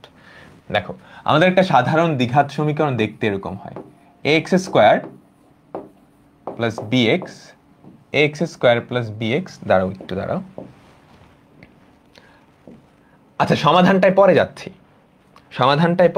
সমাধান একটু পরে করবো। ax square plus bx plus c equals to 0, এটা আমাদের একটা সাধারণ দ্বিঘাত সমীকরণ না, যেখানে abc হচ্ছে কি ধ্রুবক। abc এর ভ্যালু যে কোনো কিছু হতে পারে। তুমি abc এর ভ্যালু চেঞ্জ করে করে কি দুনিয়ার সকল দ্বিঘাত সমীকরণ এখান থেকে বানাইতে পারবা না? আমার কথা বুঝছো? এ বি সি এই তিনজনের ভ্যালু চেঞ্জ করে করে, ধরো a এর ভ্যালু 1 ধরলা, b এর ভ্যালু 1, c এর ভ্যালু 1, একটা দ্বিঘাত সমীকরণ পাওয়া যাবে। চেঞ্জ করে করে দুনিয়ার সকল দ্বিঘাত সমীকরণ কি তুমি এখান থেকে পাইতে পারবা। এখন কিছু কাহিনী হয়। প্রথমত আমাকে বলো তো, যদি a এর ভ্যালু 0 হয়ে যায়, তাহলে আমাদের সমীকরণটা দেখতে কেমন দাঁড়ায়? যদি a এর ভ্যালু 0 হয়ে যায়, আমাদের সমীকরণটা দেখতে এরকম না, bx plus c equals to 0। এটা কি আর দ্বিঘাত সমীকরণ থাকে? যদি a এর ভ্যালু 0 হয়ে যায়, এটা কিন্তু আর দ্বিঘাত সমীকরণই থাকে না, এটা একটা একঘাত সমীকরণ হয়ে যায়। এবং সেই ক্ষেত্রে একঘাত সমীকরণের কয়টা মূল পাওয়া যাবে? একটা মূল পাওয়া যাবে, সেই মূলটা হচ্ছে -c/b। তাই তো? আমরা বিভিন্ন কেস দেখতেছি, a b c এগুলোর ভ্যালু 0 হলে কখন কি কাহিনী হবে। a এর ভ্যালু 0 হলে আমাদের সমীকরণটা আর দ্বিঘাতই থাকে না, একঘাতে কনভার্ট হয়, তখন একটা মাত্র মূল পাওয়া যাবে। ওকে, এবার দেখি যদি b এর ভ্যালু 0 হয়। b এর ভ্যালু যদি 0 হয়, তাহলে বলো তো আমাদের সমীকরণটা দেখতে কেমন দাঁড়াবে? ax square plus c equals to 0 না? এটা কিন্তু একটা দ্বিঘাত সমীকরণ। এই দ্বিঘাত সমীকরণের মূল কেমন হবে বলো তো? ax square equals to -c, যেখান থেকে x স্কয়ারের ভ্যালু কত হবে বলো তো? -c/a, তাই না? এখন তাহলে x এর ভ্যালু কি হবে? x equals to plus minus root over of -c/a, এরকম কিছু না? x এর যে দুইটা মূল পাওয়া যাবে তাদের পরম মান সমান হয়ে গেছে না? তাদের পরম মান কিন্তু সমান, জাস্ট প্লাস মাইনাসের ডিফারেন্স। এবং এখান থেকে তুমি আরেকটা জিনিস বুঝতে পারতেছো, c আর a এই দুইজনের চিহ্ন যদি সেম হয়, তাহলে মূলগুলা জটিল হয়ে যাবে। কারণ c আর এর চিহ্ন যদি সেম হয়, c/a এটা ধনাত্মক সংখ্যা হয়ে যাবে, তার আগে একটা নেগেটিভ সাইন আছে, তো রুটের নিচে নেগেটিভ নাম্বার। তো c আর a তাদের চিহ্ন সেম হয়ে গেলে এটা একটা জটিল সংখ্যার মূল পাওয়া যাবে এখানে। আর তাদের চিহ্ন যদি বিপরীত হয়, ধরো c পজিটিভ a নেগেটিভ বা উল্টাটা, তখন মূলটা কেমন হবে? বাস্তব সংখ্যা। তখন মূলটা কি? বাস্তব সংখ্যা। ঠিক আছে? এগুলো মুখস্থ করার কিছু লাগবে না, আমরা জাস্ট কয়েকটা কেস দেখতেছি যে abc এর ভ্যালুগুলা 0 হলে কি কাহিনী হয়। এবার বলো তো, c এর ভ্যালু যদি 0 হয়ে যায়, ধ্রুবক পদটা 0, তাহলে আমাদের সমীকরণটা দেখতে কেমন হবে? ax square plus bx equals to 0, তাই না? এখানকার একটা মূল কিন্তু 0 হয়ে যায়, তাই না? যদি c এর ভ্যালু 0 হয়, তাহলে আমাদের এই দ্বিঘাত সমীকরণটার একটা মূল 0 হয়ে যায়, হয় x ইকুয়ালস টু 0 বা ax plus b equals to 0, যেখান থেকে আমাদের x এর ভ্যালু কি আসে, নেগেটিভ b বাই a। এগুলো পরীক্ষার জন্য অত গুরুত্বপূর্ণ না, জাস্ট দেখাইলাম। এবিসি এই তিনটার ভ্যালু চেঞ্জ করে করে তুমি দুনিয়ার যত দ্বিঘাত সমীকরণ আছে নিয়ে আসতে পারবা। তিনটা স্পেশাল কেস হয়, যখন এ এর ভ্যালু শূন্য হয় তখন এটা দ্বিঘাত সমীকরণই থাকে না। এটা খুবই ইম্পর্টেন্ট একটা ফাইন্ডিং। এ এর ভ্যালু যদি শূন্য হয়ে যায় এটা আর দ্বিঘাত সমীকরণই থাকে না, এটা একঘাত সমীকরণে কনভার্ট হয়। বি এর ভ্যালু যদি শূন্য হয় আমাদের মূল যেই দুইটা তাদের পরম মান সমান হয়ে যায়, মুখস্থ করার কোনো দরকার নেই, ঠিক আছে। আর সি এর ভ্যালু যদি শূন্য হয় তাহলে একটা মূল শূন্য হয়, ঠিক আছে। অর্থাৎ কোন দ্বিঘাত সমীকরণের ধ্রুবক পদটা যদি শূন্য হয় তার একটা মূল শূন্য, তুমি ক্লিয়ারলি বলতে পারবা, ঠিক আছে। এতটুকু কি সবাই বুঝলাম? আরো অন্যান্য অনেক কেস হতে পারে, ধরো বি আর সি কখন একসাথে জিরো এলে তখন কি হবে, ওগুলাতে যাচ্ছি না, ওগুলো তোমরা নিজেরাই বুঝতে পারবা, ওগুলো তোমরা নিজেরাই বুঝতে পারবা। লেখা হয়েছে সবার, বলো তো লেখা হয়েছে? লেখা কি হয়েছে? আমাদের আর বেশি কনসেপ্ট বাকি নেই। ছোট্ট একটা এমসিকিউ দেখবো, এটা মাঝে মাঝে ছোট্ট একটা কনসেপ্ট দেখবো, এটা মাঝে মাঝেই পরীক্ষায় চলে আসে, সেটা হচ্ছে এইটা। বলো তো এই সমীকরণটা দ্বিঘাত হওয়ার শর্ত কি? এই সমীকরণটা দ্বিঘাত হওয়ার শর্ত কি?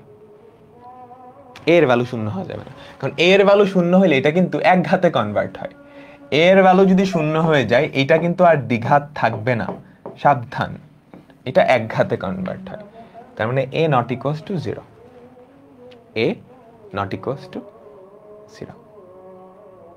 ওকে, আমরা এখন দ্বিঘাত সমীকরণ সমাধান করার যেই মেথডটা বা আর্যভট্ট না কি বলতেছে, আর্যভট্ট তো আরেকজন ছিল, সিদ্ধাচার্যের মেথডটা একটু প্রমাণ করব। আমাদেরকে একটা দ্বিঘাত সমীকরণ দেওয়া আছে, ax square plus bx plus c equals to 0। এই সমীকরণটা সমাধান করার সিদ্ধাচার্যের যেই ফর্মুলাটা ওটা আমরা প্রমাণ করব। দেখো, ওটা করার জন্য আমরা ফার্স্টে এটাকে পূর্ণবর্গ আকৃতিতে নিয়ে আসার চেষ্টা করব। তো পূর্ণবর্গ আকৃতিতে নিয়ে আসার জন্য দুই পাশে 4a দিয়ে গুণ করো। তুমি দুই পাশটাকে 4a দিয়ে গুণ করছো, 4a দিয়ে গুণ করছো, তাহলে রাইট সাইডে 0 থাকবে, লেফট সাইডে থাকবে এটা। এবার এটাকে পূর্ণবর্গ আকৃতি a plus b whole square বা a মাইনাস b হোল স্কয়ারে প্রকাশ করার চেষ্টা করো। খেয়াল করো তো, প্রথম টার্মটাকে তুমি এভাবে লিখতে পারো না, টুয়াইস ax তার whole square plus 2 into twice ax into b, a square plus 2ab। এখন একটা b স্কয়ার লাগবে না, তাই তো? জোর করে লেফট সাইডে একটা b স্কয়ার বসাইছো, তো রাইট সাইডেও একটা জোর করে b স্কয়ার বসাইতে হবে না? 4ac টা থাকুক এখানে। লেফট সাইডে জোর করে একটা b স্কয়ার বসাইছো, রাইট সাইডেও জোর করে একটা b স্কয়ার বসাইতে হবে, তাই না? এই যে একে জোর করে বসাইছো, রাইট সাইডেও কি একটা অ্যাড করে দিছো। এবার আমাকে খেয়াল বলো তো এই জিনিসটা, প্রথম তিনটা পদ, এইটা কি ফর্মুলা না? a প্লাস b তার হোল স্কয়ারের ফর্মুলা, a প্লাস b তার হোল স্কয়ারের ফর্মুলা। 4ac টাকে উপাশে পাঠিয়ে দাও, b স্কয়ার মাইনাস 4ac। এবার দুই পাশে তুমি যদি বর্গমূল করো তাহলে কি থাকে বলো তো? Twice ax plus b equals to plus minus root over of b square minus 4ac, তাই না? এই বিটাকে এবার ওই পাশে পাঠিয়ে দাও, তাহলে twice ax equals to minus b plus minus root over of b square minus 4ac। এখান থেকে আমাদের x এর ভ্যালু তাহলে কি আসে বলো তো? এখান থেকে আমাদের x এর ভ্যালু তাহলে কি আসে? আমাদের x এর ভ্যালু যেটা আসে সেটা হচ্ছে minus b plus minus root over of b square minus 4ac divided by twice a। এটাই কি আমাদের সেই চিরপরিচিত বিখ্যাত ফর্মুলাটা। ক্লাস 9-10 এর টপিকে আছি আমরা এখনো, নেক্সট ক্লাস থেকে কলেজের টপিকে উঠব। এটাই কি সিদ্ধাচার্যের ফর্মুলা, একটা দ্বিঘাত সমীকরণ সমাধানের যেই ফর্মুলাটা। এখন বলো তো, এর ভ্যালু শূন্য হইলে দেখতেছো তুমি কিন্তু এই সমীকরণটা ব্যবহার করতে পারবে না, কারণ এটা একটা দ্বিঘাত সমীকরণের ফর্মুলা। এর ভ্যালু শূন্য হইলে দ্বিঘাত থাকবে, মূলগুলো দেখো অসংজ্ঞায়িত চলে আসবে। বুঝতে পারলাম? মূলগুলো কিন্তু অসংজ্ঞায়িত চলে আসবে। এগুলো পরীক্ষার জন্য একদমই গুরুত্বপূর্ণ না, জাস্ট দেখানোর জন্য। এটাই আমাদের অনেক ইম্পর্ট্যান্ট একটা ফর্মুলা। তো ইম্পর্ট্যান্ট ফর্মুলাটার প্রমাণ তো অবশ্যই দেখতে হবে। 4a দিয়ে গুণ করছি, আমি লেফট সাইডে a প্লাস বি হোল স্কোয়ারের ফর্মুলা ভাঙানোর জন্য 4a দিয়ে গুণ করছি। 4a দিয়ে গুণ করছি। 4a দিয়ে গুণ করলে এখানে কি টুয়াইস এ এক্স তার হোল স্কোয়ার, এই জিনিসটা এটাকে ভাবে লিখলাম। এরপর 4abx এটাকে twice ab 2 into 2ax into b plus b square, জোর করে বি স্কোয়ার অ্যাড করছি, তো রাইট সাইডেও জোর করে বি স্কোয়ার অ্যাড করলাম। তো প্রথম তিনটা টার্ম কি হয়, a প্লাস বি হোল স্কোয়ারের formula, twice a x plus b তার হোল স্কোয়ারের ফর্মুলা, 4ac-টাকে ওই পাশে পাঠিয়ে দিলাম, দুই পাশে বর্গমূল করছি, twice a x plus b equals to plus minus এইটা, twice a x equals to minus b plus minus এইটা, যেখান থেকে এক্স এর ভ্যালু আসছে এই জিনিসটা। সবাই কি বুঝলাম বলো, সবাই কি বুঝলাম? এটা সিদ্ধাচার্যের ফর্মুলা, সিদ্ধাচার্য, সিদ্ধাচার্য, ঠিক আছে? তো এখন একটু খেয়াল করে দেখো, এই যে বি স্কোয়ার মাইনাস 4ac, এই জিনিসটা আমাদের খুবই ইম্পর্টেন্ট, এটা খুবই ইম্পর্টেন্ট। কারণ খেয়াল করো তো, বি স্কোয়ার মাইনাস 4ac এই ভ্যালুটার উপরেই আমাদের মূলগুলো, দুইটা মূল না, দুইটা মূলের প্রকৃতি নির্ভর করবে। বি স্কোয়ার মাইনাস 4ac এটা যদি নেগেটিভ হয়, মূলগুলা জটিল হয়ে যাবে। আবার চিন্তা করো, এটা যদি পূর্ণবর্গ হয় তাহলে রুট করলে একটা মূলদ সংখ্যা আসবে। আবার এটা যদি শূন্য হয়ে যায়, বি স্কোয়ার মাইনাস 4ac, এটা শূন্য হলে আমাদের মূল দুইটা সমান হয়ে যাবে, এই যে মাইনাস বি বাই টুয়াইসে দুইটা মূলই সেম হয়ে যাবে, তাই না? এই যে বি স্কোয়ার মাইনাস 4ac এটা খুবই ইম্পর্টেন্ট একটা টার্ম। তুমি খেয়াল করো, এই ভ্যালুটা যদি নেগেটিভ হয়, রুটের নিচে নেগেটিভ নাম্বার, জটিল সংখ্যা চলে আসবে। এটা পজিটিভ হলে মূলগুলো বাস্তব হবে। এটা যদি শূন্য হয় তাহলে প্লাস মাইনাস 0, মূল দুইটা সেম হয়ে যাচ্ছে। তার মানে এই জিনিসটার উপর আমাদের যেই দুইটা মূল তাদের প্রকৃতি নির্ভর করে। এই জন্য এই জিনিসটাকে বলা হয় নিশ্চায়ক বা ডিসক্রিমিনেন্ট। এটা নিয়ে আমরা পরে আলোচনা করব। এই জিনিসটাকে বলা হয় নিশ্চায়ক বা ডিসক্রিমিনেন্ট। এটা নিয়ে নেক্সট ক্লাসে আমরা ডিটেলসে আলোচনা করব, ডিটেলসে আলোচনা করব। ওকে, ঠিক আছে। তো এই ফর্মুলাটা সবাই বুঝছো না, অ্যান্ড এটা মুখস্থ রাখতে হবে, এটা একদম ঠাড়া মুখস্থ রাখতে হবে। বুঝাতে কি পারলাম? এটা একদম ঠাড়া মুখস্থ রাখতে হবে। তো এই সমীকরণটা মানে এই ফর্মুলাটা আমি এখানে দিয়ে দিচ্ছি। তোমাদের আশা করি খাতায় তোলা হয়েছে। এখন এই ফর্মুলাটা দিয়ে আমরা জাস্ট একটা অঙ্ক করব, তাহলেই আজকের ক্লাসটা শেষ, তাহলেই আজকের ক্লাসটা শেষ। দেখো, এগুলো নর্মালি সৃজনশীলের কতে আসে 2 নম্বরের জন্য। খেয়াল করো কি বলছে, সূত্রের সাহায্যে এই সমীকরণটা সমাধান করো। সূত্রের সাহায্যে এই সমীকরণটা সমাধান করো। কি করবা? তুমি কিন্তু একটু এভাবে লিখবা, ছোট ক্লাসে লিখতা না, ax square plus bx plus c, এই সমীকরণের সাথে যদি তুলনা করো তাহলে a এর ভ্যালু কত পাও বলো তো? a এর ভ্যালু হচ্ছে 2, b এর ভ্যালু হচ্ছে 5, c এর ভ্যালু হচ্ছে -9। বাচ্চাদের মতো এগুলো না লিখলেও হবে, লেখাটা বেটার, লেখাটা বেটার। তো আমাদের এই সমীকরণের যেই মূল সেটা হবে -b plus minus root over of b square minus 4ac divided by twice a। এখন জাস্ট এবিসি এর ভ্যালু বসাও। দেখো তো, -b plus minus root over of b square minus 4 into a into c divided by 2 into a। সমাধান করো, দেখো দুইটা চলে আসবে। আর এগুলো সব ক্যালকুলেটর দিয়েও করা যায়। তোমরা আগে ক্লাসটা শেষ করো, তারপর ক্যালকুলেটর হ্যাকসের ভিডিও আছে, ওটা আমি তোমাদের দিয়ে দিব। একটু সমাধান করো, একটু সমাধান করো। তুমি চাইলে এগুলো ক্যালকুলেটর দিয়েও চেক করতে পারো। এই যে আমি এখন ক্যালকুলেটর দিয়ে চেক করব। 2, 5 আর হচ্ছে -9, -5 প্লাস রুট 97/4, ঠিক আছে? এরকম আসে, -5 plus minus root over of 97 divided by 4। আমাদের অ্যান্সারটা চলে আসছে। তো এই ছিল আমাদের আজকের ক্লাস। নেক্সট ক্লাসে আমরা এখান থেকে শুরু করব। নেক্সট ক্লাসে আমরা মূলত নিশ্চয়ক নিয়ে আলোচনা করব। নিশ্চয়ক নিয়েই একটা ক্লাস শেষ হয়ে যাবে। তো সামনের ক্লাসে দেখা হচ্ছে শুক্রবার। আজকের ক্লাসে সবকিছু সবাই বুঝছো তো? বলো, পঞ্চঘাতী সমীকরণ সমাধান আমরা পরে দেখব। পঞ্চঘাতী সমীকরণ সমাধান আমরা পরে দেখব। অ্যান্ড আজকের ক্লাসটা আমরা নতুন কিন্তু কিছু পড়ে নেই। আজকের ক্লাসে যা কিছু পড়ছি সবগুলাই কি 9, 10-এ পড়ে আসছো না বলো তো? নতুন কিছু বলতে একদমই ছিল না, কিন্তু সব কিছু 9, 10-এর পড়া, তাই না? নেক্সট ক্লাস থেকে একটু নতুন ক্লাস, নতুন টপিক শুরু হবে। তো বিদায় নিচ্ছি। আল্লাহ হাফেজ, আল্লাহ হাফেজ, আল্লাহ হাফেজ।